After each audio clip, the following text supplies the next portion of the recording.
Today, while Florida Governor Rick Scott and the rest of the Florida legislature are debating whether or not legislative changes are needed to improve the way Florida votes, many of the people that are gathered here today are demanding changes. There are many individuals that have expressed horror stories about what took place on the day of the election. What we call the Darth Vader building, and the parking. People had to park 2 blocks away to get into that facility. Let them know that this is important to you, that it's important that we can give everybody free and easy access to the right to vote. And they're here today demanding that it never happen again. Like many Floridians, I was embarrassed on the day that the elections took place when Florida didn't even matter. So I, like many individuals, are here to ask the Florida legislatures to look at ways of changing the way that we vote. Now, that doesn't mean that it's going to happen. And of course, the jury is still out on whether or not voter suppression took place. Now, many people will disagree with that. However, in some cases, we have to take the legislatures at their word that they did not mean for these long lines to take place. It's just something that happened. Right now, we want to find out if we can fix it. And that's why many of these people are here today. They're demanding that we free the vote. They're demanding that changes take place. While many of the individuals here today are Democrats, I myself am a registered Republican and I vote pretty conservatively.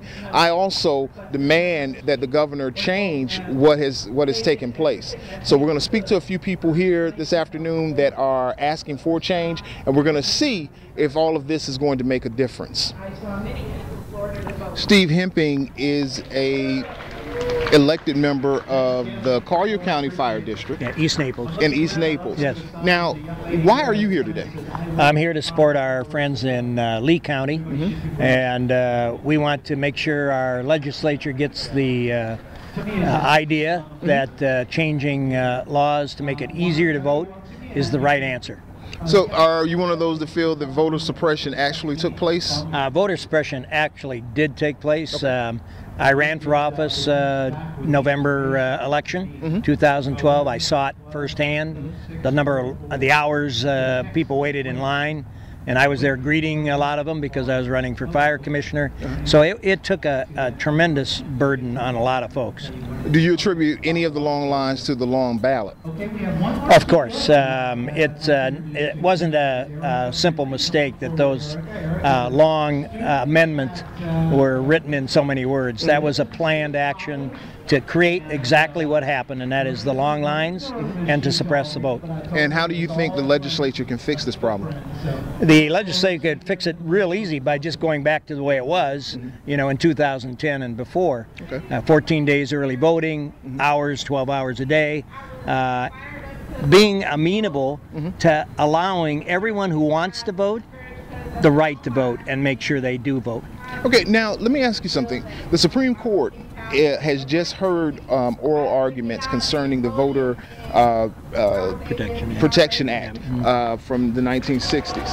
How do you think that's going to work out if that is overturned?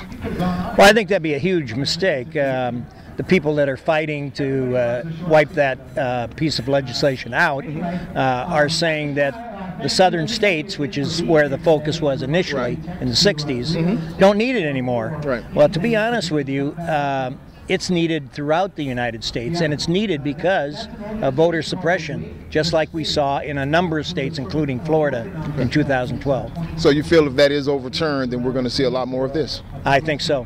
Okay. Hey, thanks. We really appreciate you. Very nice to meet you. Yeah. Thanks. And we are here now with Miss Debbie Jordan. Miss Jordan, why are you here today?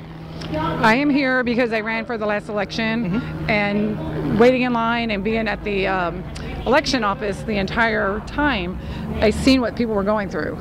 We had people that could not stand in line. We had people who left. And to me, everyone has the right to vote, and we need to make sure that everyone does vote and their vote counts. Now, do you believe that this was something that was planned by the Florida legislature or in particular by Governor Rick Scott? The waiting? A lot of folks are saying that voter suppression took place. Absolutely. Do you feel that this was something that was, it was a strategy to keep folks from voting? I do believe that. Okay. Now, Governor Scott, of course, has denied it. He has said that the long ballot was took a lot of responsibility for the long waits. Do you agree with that at all? Well, it did, but why did we have that to begin with? I didn't. We should never have had a ballot that had all those initiatives on there. Okay. And that's why we need to shorten it if they're going to be put on there. Okay. The voting laws here in Florida, how would this affect Florida if the Supreme Court overturns the Voter Registration Act from the 1960s?